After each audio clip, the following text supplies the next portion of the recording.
By the way, I have one question since you mentioned, and I know you spent considerable time at Alibaba. If you take an AI lens, right, we spoke a lot about US, India, and some numbers that were there in the public domain. But I've always felt, and now your lens is you're based in the US, but keep interacting with founders here. If you take China, India, and US, given that you've had that lens, uh, what is it that we are doing different, or what is it that we should be doing different to really catch up in this race? I mean, look, China is, I think the geopolitics has changed things a lot, right? I mean, I was in China operating there, literally like going there every month and literally living out of there for almost Interesting. 5 years when I was driving global expansion for Alibaba. But that was a different point in time, right? Like globalization was at its peak. I think China was deeply integrated and at very different kind of political terms with all major economies. I think now that's changed, right?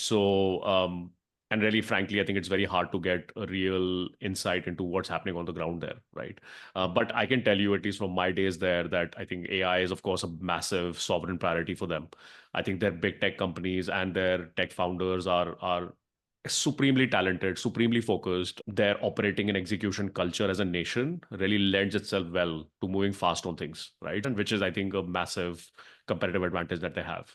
Now, whether they can actually create their own IP, I think those are kind of question marks. Honestly, if there has been this kind of whole notion that the US, of course, has a head start on China, and then China will struggle a lot on this front. I think a lot of that is overblown. I think China has invested a lot in its Exactly. domestic R&D capabilities over the last 2 decades, and I'm having worked in one of the bad companies and look at what Baidu and Tencent and all these companies have done. I don't think any of these Chinese companies can be underestimated, right? From just a pure capability perspective.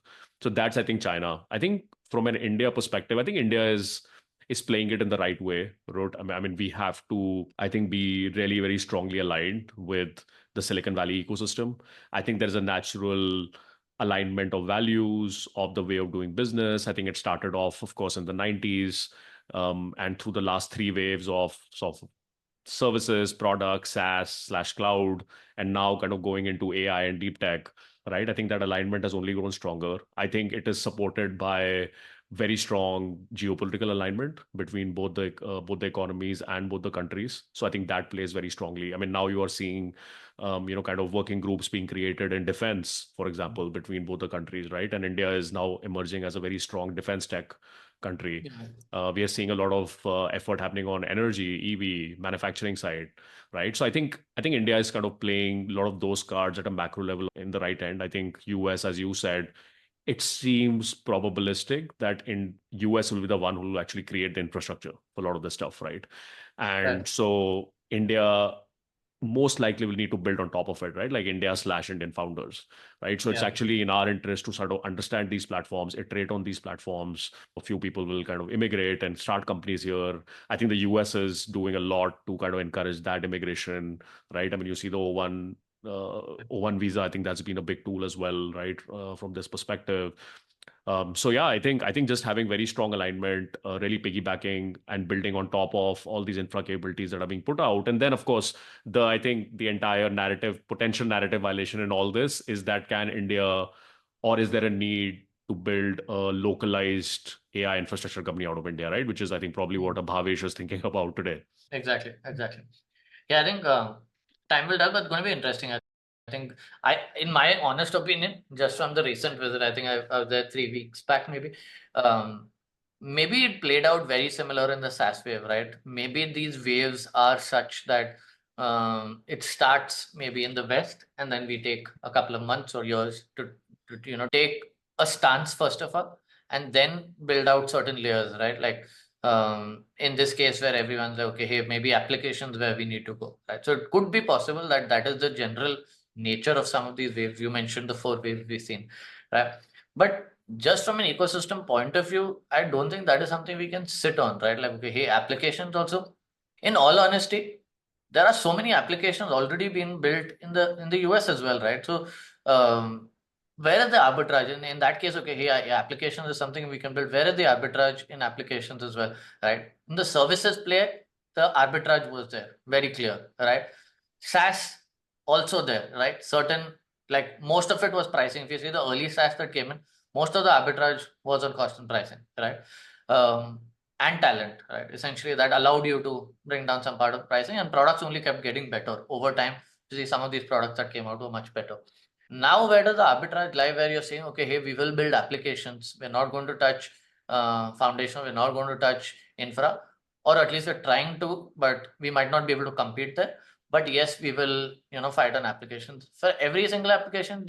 I mean, the US, every YC batch, right? I'm not saying foundational or infra come out of it. Yes, a little bit of infra, but 90% of the batch is doing applications, right? Is there really a differentiator there? Is definitely the question mark there. I mean, I think we need to accelerate. You cannot just sit Yeah. on, okay, hey, we're going to do application, and yes, we'll kill it. There has to be a path. If that is how it happened historically, and that is what we're relying on, then maybe we play the application game, but we play it at 10x, because right now it doesn't feel like that in this ecosystem.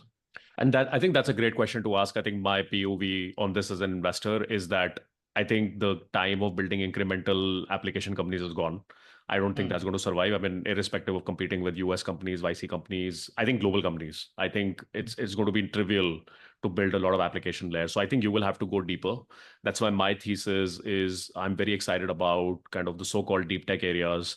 And really what deep tech in my head means is really picking up specific domains and going at the L2, L3 level in those domains, right? So Yes. you are seeing robotics, you are seeing manufacturing, you're seeing energy, Yeah. space, Yeah. defense, materials, right? Yeah. So really picking out these and these are huge TAMs in the Agreed. US, right? Agriculture, for example. Yeah. And that's the thought analysis I try to do in that post, which is pick up industrial robotics and say, okay, why should, to your point, what is India's right to win? Why should India build a robotics company? And what I Right. netted out to is that a lot of those advantages actually lend itself well, because the big problem with taking on these domains is that there are huge gestation periods. The Yeah. products are very complex, right? Yeah. Which is where I think India's kind of talent arbitrage, cost arbitrage, the ability to provide customer support Yeah. goes deep, and the ability of Indian founders to globalize, right, to move out Yeah. into different geos, go deep into a domain. So I was like, okay, I think the right to win is actually looking pretty good in a lot of these Mhm. new areas. So I think so I call it non-incrementality, which is I think Indian founders, especially in the US India corridor, have to think about non-incremental startups, right? If you're thinking incremental SaaS, hey, let me just build another Gong or let me just build another new type of CRM, that's not going to work. Exactly. I think that's a great way to think about it, right? Most of those sectors have historically, because of longer gestation periods, also have been historically not the first options that even venture has touched, right? Correct. Maybe it is probably today where we start thinking, okay, hey, this is where the opportunity lies, and whether smaller or longer cycles, we just need to go back this, right? And maybe funds like what you're doing, and a couple of others in the ecosystem, maybe we'll see a step up on some of these, and then it goes both way, right? First, capital follows talent, and then talent definitely jumps in. So as soon as you see a slightly uptick in that way, we'll see a lot more, and it's already happening, right? Great space tech, defense tech, robotics. At least three out of the five that you mentioned. At Yeah. least you're seeing a lot more activity here. Yeah. And hopefully in the other two, you'll see that uptick in very very recent cycles. So I think I love that thesis that you're going behind, right? I think Yeah. it's high time maybe that becomes, and that could very well become a differentiator where we really don't need to compete on other fronts and rather take lead in some of these.